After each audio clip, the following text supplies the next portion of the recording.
Hello, welcome to Pike Creek Farm. I've been trying to get my last week's Pantry Challenge videos up, and it was just a crazy weekend. So I'm on my lunch break at work, and I thought I would do my little intro. If this is your first time here, my name is Renee, and thank you so much for joining me. The month of January, I'm kind of showing things I'm cooking, using up things that have been in my pantry. I'm trying to sort through my pantry and my freezers and not buy from the store. I might have to buy some dairy and some fresh produce, but otherwise I'm not. Like, I made bread yesterday for the week for us for sandwiches and toast and stuff. So kind of something I did last year, and I really enjoyed it, and it helps me to organize because boy, do we need some organization. I realize it's gotten a little out of control. So this coming week, I'm going to start doing more of that because this week I wasn't able to, but I look forward to that, and I would look forward to sharing. But we did use things from our pantry, and I did work on my refrigerator freezer. There was a lot of repeats, so I didn't put every meal, but here it is. Started off Monday morning by cooking some bacon and boiling some potatoes for potato salad, and the bacon was for breakfast. And I cooked all of it so we'd have it all week. There it is, and it was yummy bacon that I got at the Mennonite store. Then I stirred my Mennonite starter. There's the last of our Christmas cookies. And there's some of the bread I made from my Mennonite starter. I was pretty excited about that. I'm going to make pancakes today with my friendship bread starter. This is a new thing I have not done.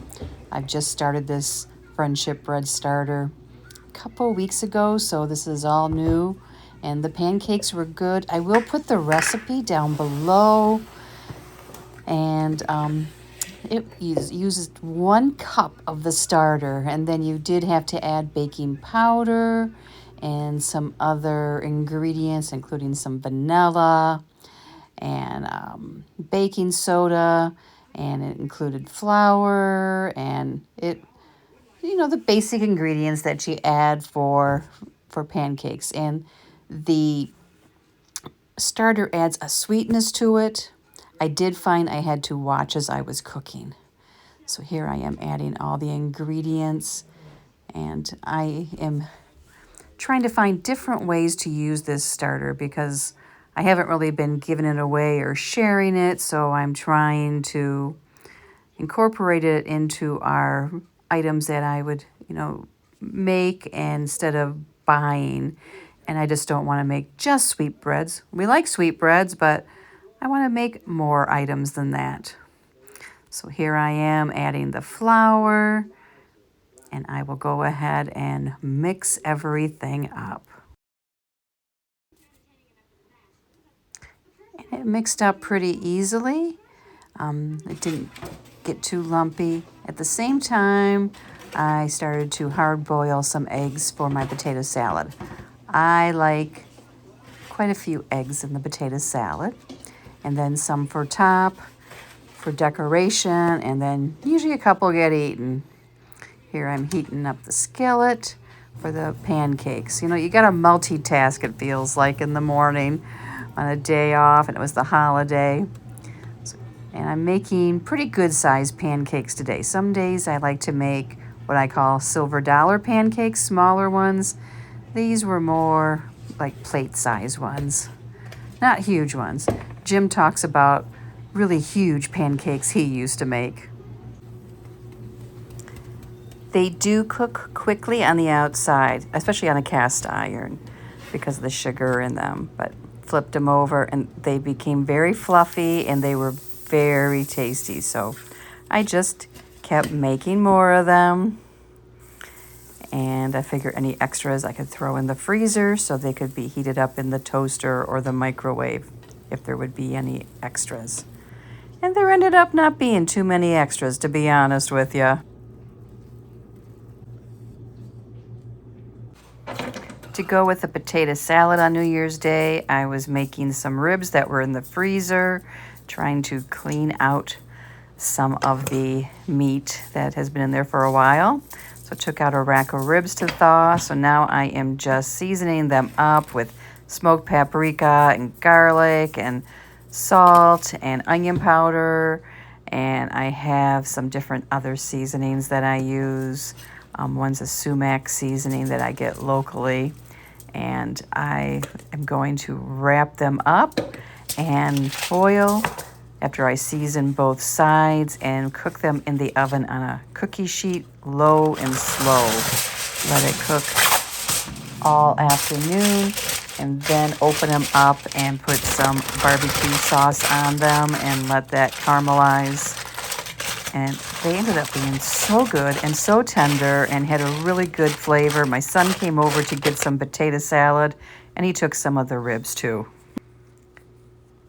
And here is the final potato salad. Jim likes the eggs on top. He doesn't like the salad so much, but I just love potato salad. And then I saw on TikTok, I forget the creator's name. She makes confetti, vegetable confetti. I'll try and find her and link her below. And she takes whatever veggies are in her refrigerator and she chops them up fine. I used my chopper, so they were all uniform. And I'm going to use onion, and I have some zucchini, and I have some baby cucumbers and baby peppers. And she puts them all in a container and puts paper towel on the bottom and the top. And she uses celery too, and I have celery. And then she uses this for in salads, for in eggs, for as a topping. And the paper towel absorbs all the extra moisture, and they don't get slimy or mushy. I used these all week. It was genius. My vegetables were ready to go, whether it was on a taco or in a breakfast burrito or scrambled eggs. I thoroughly enjoyed this idea, and I will continue to do this. And it was great for those little scraps of vegetables that you have left that you bought for a recipe, or that you didn't, I don't know, that just, how they end up in the bottom of your crisper. This is genius. So I highly recommend making veggie confetti. Here I am mixing it all up in the bowl after adding the final ingredients. And you can change it up every week, whatever you have, whatever is in season. And isn't it pretty, the color? I put it on a slice of toast with some cream cheese and a little crumbled bacon. There's my bread. Oh, that was a great breakfast. And I got my veggies in. The next night, Jim wasn't feeling well, and I had summer squash that I'd gotten at the Mennonite store. So I had summer squash that I fried up with some onion and a little bit of bacon. And I can eat the whole pan of that. I just love summer squash, and Jim doesn't like it. So it's perfect. I sprinkled it with some of my homemade shake and bake seasoning on top just to add some crumb topping and give it some substance. And that was just delicious. I thoroughly enjoyed this, and then I had some leftovers for the next day.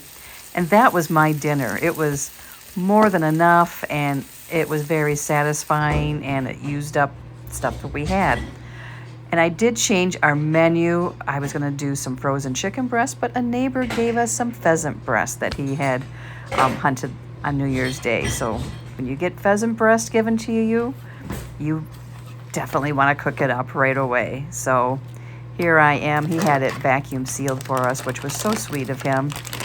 And it's skinned, but it's not boned. So I am going to bone it and get it ready, and I'm going to put it in some seasoned flour, some egg, and then some crumbs, and lightly fry it in a saute pan. So I'm not an expert at deboning poultry, but I did okay with it. I managed to get it done. So here I am dipping in the egg, and then in the crumbs, and into the pan. And I have some olive oil and butter in the pan.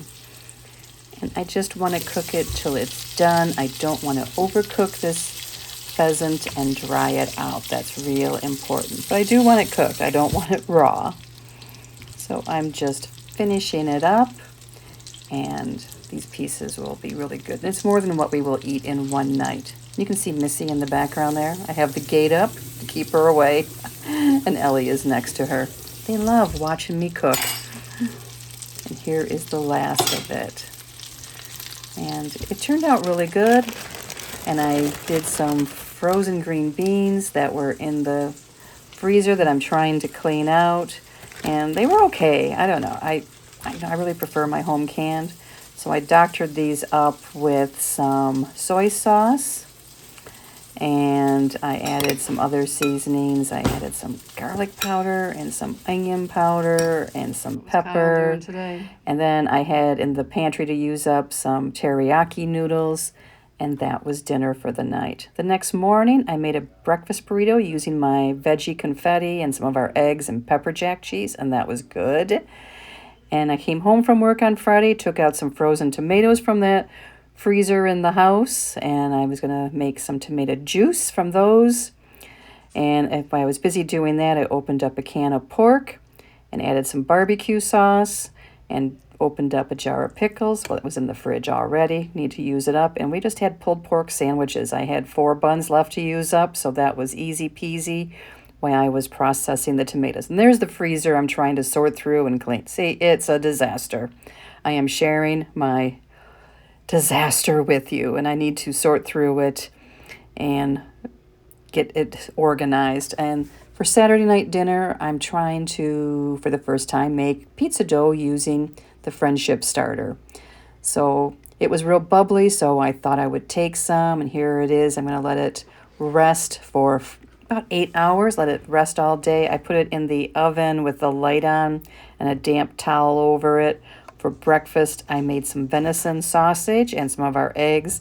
Our neighbor boy made the sausage for us, and then I had a piece of toast and had some of our rhubarb vanilla jelly, and oh, that is good. There I was, klutzy, klutzy, klutzy, but that bread is so good. I am definitely making that bread again. And I broke one of my yolks, so here's the pizza when I go to make it that evening. It was pretty good. I need to play with it some. It browned up really nice. I want to season the crust more, the dough more, and I want to do a blend of flour. I did use pizza flour in it, but I think I want to add some all-purpose in with it too, or some whole wheat. So that was the week. There was some fun things. That veggie confetti, that's going to be something I do from now on. I was just amazed with that, and I'll try and find the TikTok girl that did it, because I thought it was just genius. I'll put the recipe for the pancakes down below from the friendship starter. This week I'll have a video coming up for pistachio chocolate bread. That was really good. And that artisan bread, oh my, I was so amazed with that. So I thought I was going to have a doorstop. I didn't think it was going to turn out like that. And I sliced it and put it in the freezer, so I will be doing a video in the future when I make that. I hope it turns out again. And the pizza crust, I want to tweak that some, but that'll be coming up too. So for all of you that are coming along with me with the friendship bread. So thank you for watching, and I'll be doing more next week, and I'm going to be tackling that freezer more, and I will show you the inventory that I do. I think there's some things that have been in there too long, unfortunately, and are going to go in the garbage or to the chickens, which is sad. I mean, the chickens are okay. If they can go to the chickens, I don't feel bad, but the garbage, I feel bad. So I need to inventory and keep track of it better and to cycle through things. It's supposed to be a pantry that I use and a freezer items that I use, not that they go to waste. Thank you for stopping in. I'll see you next week at Pike Creek Farm, and we'll be continuing the Pantry Challenge.